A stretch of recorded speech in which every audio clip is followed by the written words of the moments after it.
Hi, this is Brian Kim. I'm going to share with you case number 185 in the Best Way to Do Cataract Surgery series. This is a 2+ dense lens. You're going to see double chop, cross chop, mechanical fracturing, and minimal ultrasonic energy use to have clear corneas postoperatively. You're also going to see this patient has diffuse zonulopathy, and I'll point that out throughout the case. And then I'm going to use a minimal torsional stress capsular tension ring placement technique. And then finally, we'll put the Hydrus microstent. So I'm using the cotton tip to steady the eye. This is a corneal marker which will help me to center and size the rexus. Using the cotton tip to control the eye and try to get a flat approach. Make a paracentesis incision first on the right side and then the left side, making sure I'm parallel to iris plane. Before I do the left side, you can see here I'm making my incision for the Hydrus. So very important, I like to place my Hydrus incision before I get started. And why is that? Because sometimes you can encounter heme, and if you have heme, it will really mess up your view when you're trying to do the gonio.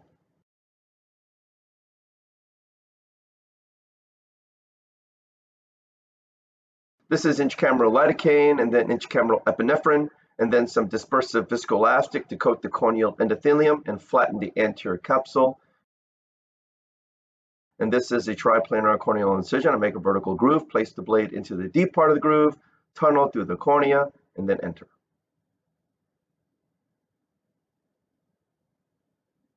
These are the sharp tip Haldey-Perkar forceps. I go in sideways, straighten out, puncture the center, pull down towards me, push slightly to the right, and then grasping the tear on the right side. I do that mini grasp so that I can get that tear out to my mark, which sets the radius of my rexus, and I go around circumferentially, again following the corneal mark, which will hopefully allow me to achieve a well-centered and sized rexus.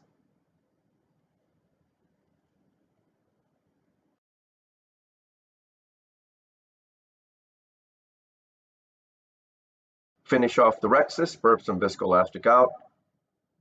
And this is the capsular fornix hydrodissection technique. I place the cannula under the rexus edge contra-incisionally, point the tip down, get a nice wave, decompress on the left side, sweeping under the rexus edge and pushing BSS on the left side, doing the same thing on the right side, and you can see the lens begins to spin easily here. Irrigate the surface of the eye, adjust the sleeve, lifting the incision with the chopper, going in with irrigation off to minimize Descemet's trauma, removing the surface epinuclear material, sliding the chopper under the rexus edge contra-incisionally, the phaco-tip vertically sub-incisionally, crushing the lens completely in half, that is double chop. Sliding the chopper sideways underneath the rexus edge under the right heminucleus, pulling it centrally toward the phaco-tip, crushing the lens against the phaco-tip like a chopping block, and that is a cross chop. Lifting that first quadrant up with some vacuum, and then crushing the lens between the instruments and then emulsifying the lens piece. Using the chopper to lift that fragment up. Hooking the lens from the periphery is really the most efficient and easy way to mobilize lens pieces. Placing the chopper under that second quadrant, pulling it centrally toward the phaco-tip, crushing the lens against the phaco-tip like a chopping block, and then crushing the lens into smaller pieces and then emulsifying the lens pieces.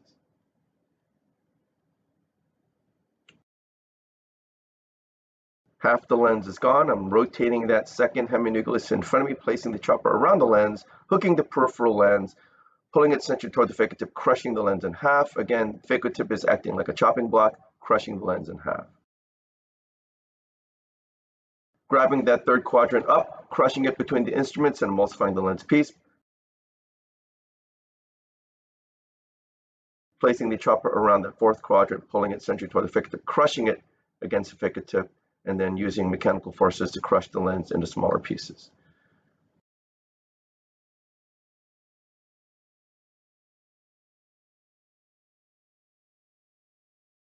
The endonucleus is gone, starting to remove the epinucleus, grabbing it from anterior to posterior, keeping that chopper deep to protect the posterior capsule. Very gentle with the pedal during this final step here.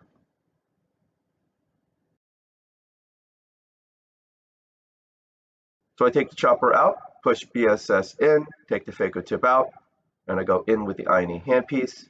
I always start sub-incisionally, going from anterior to posterior, peeling the cortex. And by peeling from anterior to posterior, you get a cleaner removal of the lens material. Remember, you can have this very fine, wispy cortical lens material, and that can be rather annoying. Did you see that? When I try to grasp the cortical material, look how thin and diaphanous the capsule is. I'm barely pulling on it. And it, again, you saw that spider sign when the vacuum grasped the posterior capsule. It just crimples up into the port. And even here, I'm very gentle in trying to grasp, and it just is very, very, very loose. Switch to polish mode, didn't want to mess with that anymore. Polishing underneath the rexus edge, removing the lens epithelial cells. In cases like this in particular, you really want to do a nice and gentle job. And so you can see even there, just barely trying to grasp the posterior capsule here, trying to get some of that very fine lens material, especially in the subincisional area, out.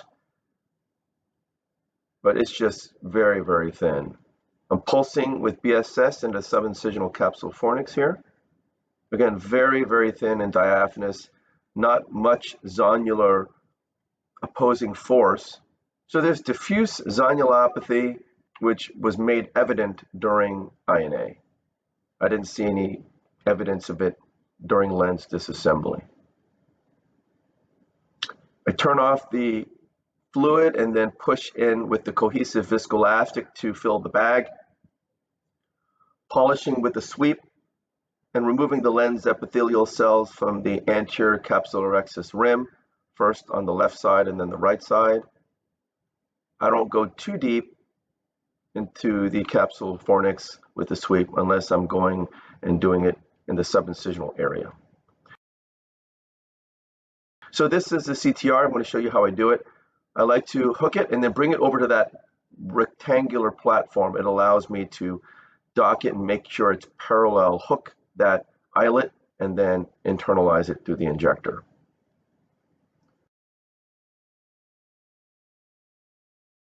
So lifting the incision with the instrument, going in with the CTR injector, and then through the paracentesis. This is, I believe, it's a Kugelin or a Lester.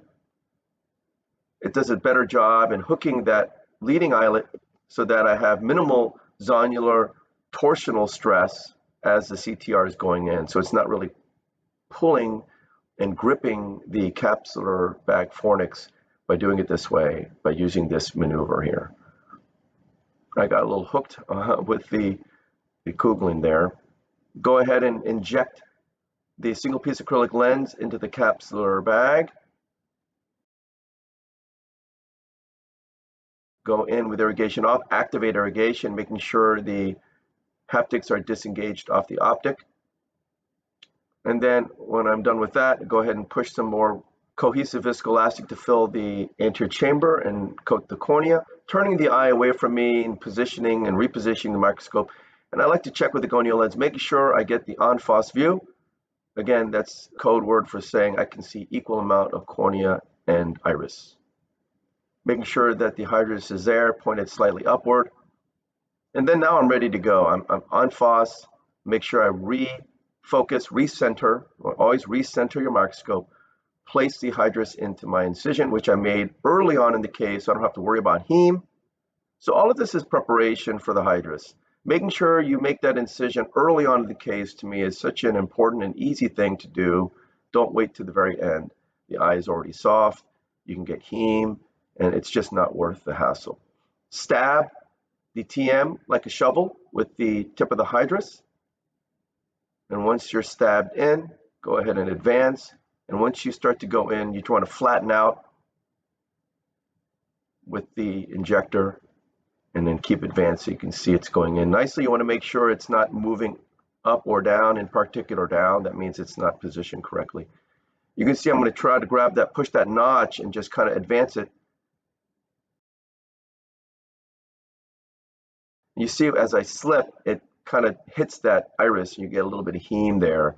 And so that's the only thing about that notch, and it's a little bit tedious, especially in this case. It was rather resistant as I'm trying to push the device in further. I don't want it to be sticking up too much, and it caught the iris there.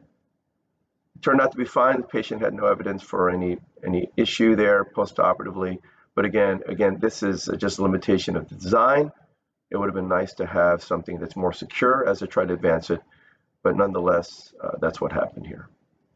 So I'm just checking, I'm adjusting the microscope, making sure that I can see that the Hydrus is in correct position.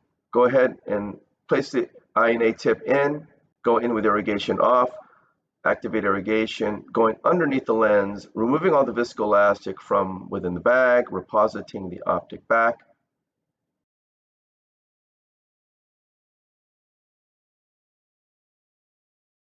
Switching to polish mode, polishing underneath the rexus edge, and then switch to visco mode, removing all the viscoelastic from the anterior chamber, and then I'll hydrate my incision. So go ahead and pay attention. You can see the blanching over the Hydrus. Beautiful blanching. It's about 120 degrees of blanching. And so that's the really nice thing about the Hydrus. You can't really guess like, oh, is it in, is it not? You know, with the old eye stents, you know, oftentimes you just had no idea. Sometimes you get blanching, sometimes you didn't. And even though you executed the technique perfectly, sometimes you didn't. With the Hydrus, you always, always, always see the blanching. And so it's a really nice advantage. Again, you saw a beautiful execution of the Hydrus, placing that incision early to reduce any interface heme. Make sure you have an en-face view before you start to fiddle around with the actual device. You saw my double chop, cross chop mechanical fracturing technique, and very gentle lens disassembly, especially in the case of a weak zonule situation. It's really nice to be able to hook the lens pieces out of the bag and not put any stress on the zonules. And then you saw my gentle CTR placement, hooking the leading eyelet with the Kugelin hook. This causes minimal torsional stress on the zonules as it goes in. And you saw evidence for zonulopathy, in this case, primarily during cortical removal. You saw that gripping of the posterior capsule, causing that spider sign.